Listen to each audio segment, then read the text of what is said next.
नमस्कार दोस्तों, आप सबका मेरे यूट्यूब चैनल सच्चे भगत पर स्वागत है। और आज की वीडियो में हम चर्चा करेंगे 14 लोकों के बारे में, मल्टीवर्सेस इन हिंदुज़्म, कि वो कौन-कौन से 14 लोक हैं, उनमें किन-किन का निवास है और वो कहाँ पर हैं। जो हमारा भूलोक है, उसके नीचे कितने लोक हैं, उसके ऊपर कितने लोक हैं, इन सब के बारे में मैं आपको इस एक वीडियो में जानकारी दूँगा। लेकिन अगर आप चाहते हैं कि आपको ये जानकारी मिले और आप भी इंटरेस्टेड हैं कि हमारे जो 14 लोक हैं, वो कौन-कौन से हैं और उनमें कौन निवास करता है, कौन-सी शक्तियाँ निवास करती हैं, अच्छी-बुरी शक्तियाँ। तो आप इस वीडियो के अंत तक बने रहना ताकि आपको वीडियो की पूरी डिटेल जो है वो मिल जाए। हमारे हिंदू मान्यता के अनुसार 14 लोक कौन से माने गए हैं, ये 14 डायमेंशंस जो मल्टीवर्सेस हैं हिंदुज़्म में, वो कौन से हैं आपको पता लग जाए। इसके लिए आपको अंत तक वीडियो में बने रहना होगा। तो इससे पहले कि मैं विषय वस्तु पर आऊँ, मेरा आप सबसे आग्रह है, जो भी मेरे इस यूट्यूब चैनल सच्चे भगत पर पहली बार आया है और पहली बार मेरी वीडियो देख रहा है, वो कृपया करके वीडियो को एक लाइक कर दे, चैनल को सब्सक्राइब कर दे, बेल आइकन को प्रेस कर दे, ताकि आगे जो मेरी वीडियोज़ आने वाली हैं, उनका नोटिफिकेशन उन तक पहुँचता रहे और अध्यात्म के बारे में सही और सटीक जानकारी उनको मिलती रहे। तो चलिए दोस्तों, शुरू करते हैं। टोटल 14 लोकों की जो चर्चा की गई है हमारे शास्त्रों में, हमारे हिंदुज़्म में, उसमें जो हमारा जो ये धरती है, जो भूलोक है, इसके ऊपर 6 लोक बताए गए हैं और इसके नीचे जो हैं वो 7 लोक बताए गए हैं। इस तरह टोटल 14 लोकों का वर्णन है। हर व्यक्ति के मन में ये हमेशा प्रश्न उठता है कि इन लोगों में कौन लोग रहते होंगे, उनके पास किस प्रकार की शक्तियाँ होंगी और इन लोकों तक हम कैसे पहुँच सकते हैं, उनका दर्शन कैसे कर सकते हैं। बहुत सारी जिज्ञासाएँ जो हैं करोड़ों वर्षों से रही हैं। तो इन सब जिज्ञासाओं को मैं चाहूँगा कि इस वीडियो में आपकी जिज्ञासा जो है वो शांत हो। तो चलिए दोस्तों, शुरू करते हैं। सबसे पहला लोक, हम भूलोक के जो ऊपर वाले लोक हैं उनको लेते हैं। सबसे पहला लोक होता है सत्यलोक। सत्यलोक में ब्रह्मा जी का वास माना गया है और ऐसा माना जाता है कि जो बहुत तपस्वी लोग हैं वो ब्रह्मा जी के साथ यहाँ पर निवास करते हैं। उसके आगे जो अगला लोक है वो है तपलोक और इसकी जो डिस्टेंस है वो 12 करोड़ योजन जो है वो सत्यलोक से माना गया है। तपलोक कहते हैं कि ये इस लोक में 4 बच्चे रहते हैं जो कि ज्ञान के भंडार हैं और ज्ञान की क्या शक्ति होती है उसको दर्शाते हैं।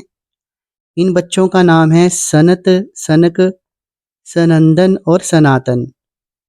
और ये चारों बच्चे जो हैं वो तपस्या में लीन रहते हैं और इनके पास कुछ ऐसी दिव्य शक्तियां हैं कि ये किसी भी समय कहीं पर भी ब्रह्मांड में विचरण कर सकते हैं, भूलोक पर भी आ सकते हैं। तीसरा लोक जो है वो है जनक लोक। जो जनक लोक है उसमें विराज नामक देवदूत का जो है निवास स्थान इसको माना गया है। ये तपलोक से 8 करोड़ योजन दूरी पर है। इससे अगला जो लोक आता है वह है महर लोक और महर लोक जो है वो जनक लोक से 2 करोड़ योजन की दूरी पर है। ऐसा माना जाता है कि महर लोक में ऋषि मुनि रहते हैं और बहुत सारी जो है वो तपस्या करते हैं और इनका जीवन जो होता है वो ब्रह्मलोक जो सत्यलोक है उसके 1 दिन के बराबर होता है, यानी कि 432 करोड़ साल उनकी उम्र होती है। तो ये वहाँ तपस्या में लीन रहते हैं। ब्रह्म मुहूर्त में इनको आज्ञा होती है, इनके पास पावर होती है कि ये विचरण करने के लिए कई बार धरती पर भी आ जाते हैं। और जो हमारे कैलाश पर्वत है, जहाँ ये जो हिमालय की धरोहर है, हिमालय का धौलाधार है पूरा, वहाँ पर भी ये विचरण करते हैं। आपने सुना भी होगा कि जिस तरह के मंत्रों का वो जाप करते हैं, जिस तरह की तपस्या वो करते हैं, तो कई बार अगर पृथ्वी लोक पर भी कोई तपस्या कर रहा हो तो ब्रह्म मुहूर्त में वो अपना आशीर्वाद देने वहाँ आ जाते हैं। तो वो कोई ना कोई वरदान उस व्यक्ति को देकर चले जाते हैं। तो महर लोक में रहते हैं ऋषि मुनि लोग, जो कि करोड़ों वर्षों से वहाँ पर तपस्या कर रहे हैं। उससे आगे 80,000 योजन पर आता है स्वर्गलोक। स्वर्गलोक के बारे में कौन नहीं जानता। इंद्र देवता जो हैं वहाँ के राजा हैं स्वर्गलोक के। स्वर्गलोक में वो 35 देवों के साथ विद्यमान हैं और गंधर्व, अप्सराएं, मारुष, देवदत्त जो हैं उनकी सेवा में तत्पर रहते हैं। वहाँ पर रहने वाले किसी भी व्यक्ति को कोई रोग जो है वो नहीं घेर सकता। इरावत नाम का हाथी जो है, जिसके 3 सिर हैं और देवराज इंद्र का वाहन भी है। कामधेनु गाय जो है वो भी स्वर्ग में है। ऐसा माना जाता है कि कामधेनु गाय आपकी इच्छा को हर प्रकार की इच्छा को पूरा करती है और आपके धन धान्य के भंडारे जो हैं वो खाली नहीं होने देती। इसके अलावा बहुत सारे जादुई पेड़ हैं, जो भी आपकी इच्छा हो वो आपकी इच्छा पूरी करते हैं। तो स्वर्ग लोक जो है वो सबसे अच्छा लोक माना गया है और उसकी हम जितनी भी व्याख्या यहाँ पर करेंगे वो कम होगी। उसके आगे आता है भूवरलोक। भूवरलोक जो है ये स्वर्गलोक और भूलोक के बीच में है। तो यूनिवर्स की जितनी भी चीज़ें हैं वो इसके बीच में आती हैं और मेनली जो है ये पिशाचों का और राक्षसों का घर जो है वो माना गया है। फिर उसके आगे आता है 7वां लोक भूलोक, यानी कि हमारी पृथ्वी। पृथ्वी पर लोग रहते हैं, वो अपना जीवन निर्वाह करने के लिए खेती बाड़ी करते हैं या फिर कोई कार्य करते हैं और जो स्वर्ग में देवी देवता हैं उनकी निगरानी में वो रहते हैं। अगर कोई वो बुरा कर्म करते हैं तो उनको देवी देवता दंड भी देते हैं। अपने कर्मों के अनुसार वो मोक्ष को प्राप्त करते हैं या फिर नरक में जाते हैं। तो भूलोक के बारे में तो आप अच्छी तरह भली भांति अवगत हैं। फिर इसके आगे जो है अताल आता है। अब धरती से नीचे वाले जो जितने भी हमारे लोक हैं उनके बारे में चर्चा करेंगे। तो जो पहला लोक है अताल लोक है, वहाँ पर बाला नाम का असुर जो है वो विराजमान करता है।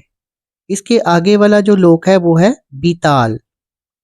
उसमें भगवान शिव का ही एक रूप है और उनके रूप का एक राक्षस जो है वहाँ पर विद्यमान है, उसका नाम है हटकेश्वर।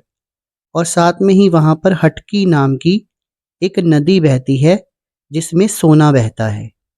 इस तरह माना जाता है। फिर अगला और 10वां जो लोक है वो है सुताल। इसमें जो प्रहलाद थे, जो भगवान नारायण के परम भक्त थे, उनके पोता राजा बलि का निवास स्थान माना गया है और जो राजा बलि है सभी राक्षसों में सबसे अच्छे राक्षस माने गए हैं, बहुत ही भले राक्षस माने गए हैं। तो उनका ये जो लोक है। अब 11वां लोक जो है वो आता है तलताल।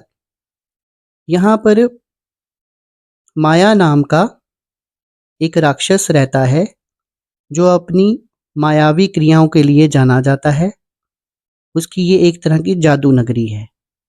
तो जादू टोने और इंद्रजाल में वो जो है बहुत ही निपुण है। माया नाम का राक्षस रहता है। अब जो 12वां लोक है वो है महाताल।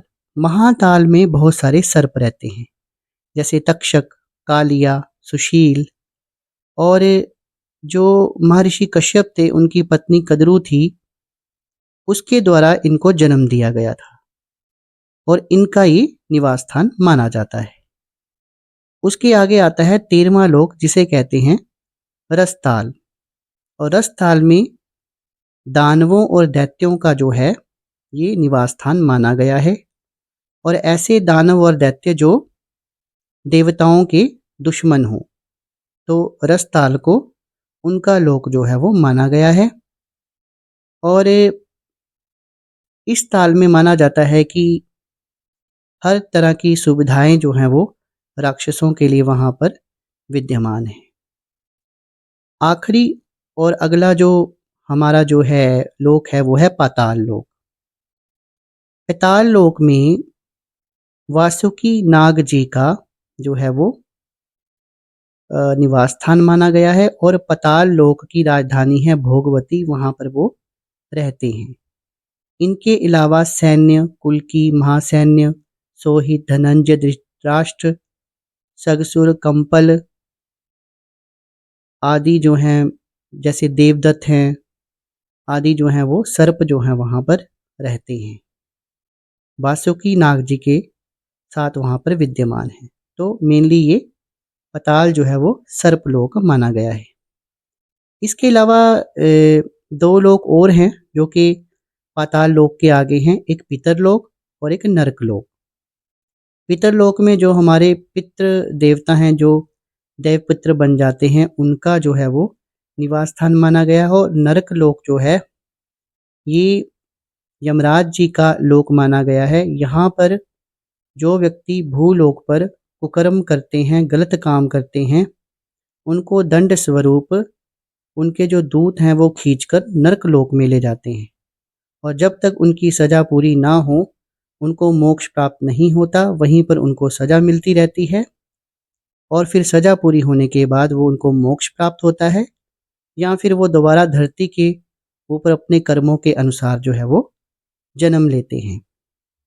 अब आप पूछ रहे होंगे कि सारे लोकों, धामों के बारे में हमने बात कर ली, लेकिन नारायण जी का जिक्र कहीं नहीं आया। उनका जो वैकुंठ धाम है, उनका जिक्र कहीं नहीं आया। तो उनका जिक्र इसलिए नहीं आया क्योंकि इन 14 लोकों में वो नहीं आता है और ऐसा भी माना गया है कि जो वैकुंठ धाम है, उसकी एग्जैक्ट जो पोजीशन है, आज तक कोई पता नहीं लगा पाया और वैकुंठ धाम में केवल वही व्यक्ति पहुंचता है जिसकी आत्मा को मोक्ष प्राप्त हो जाता है। तो वहाँ क्षीर सागर में भगवान विष्णु के चरणों में उसको जगह मिलती है। तो मित्रों, इस वीडियो में जो मैंने जानकारी देनी चाहिए है, मैं आशा करता हूँ वो जानकारी आपको अच्छी लगी होगी। अगर जानकारी अच्छी लगी हो तो वीडियो को एक लाइक कर दीजिएगा और कमेंट सेक्शन में कमेंट करके ज़रूर बताइएगा कि आपको ये वीडियो कैसी लगी। आज की वीडियो में बस इतना ही। कल फिर हाजिर होऊंगा एक नई वीडियो के साथ। तब तक के लिए शुभ रात्रि। धन्यवाद।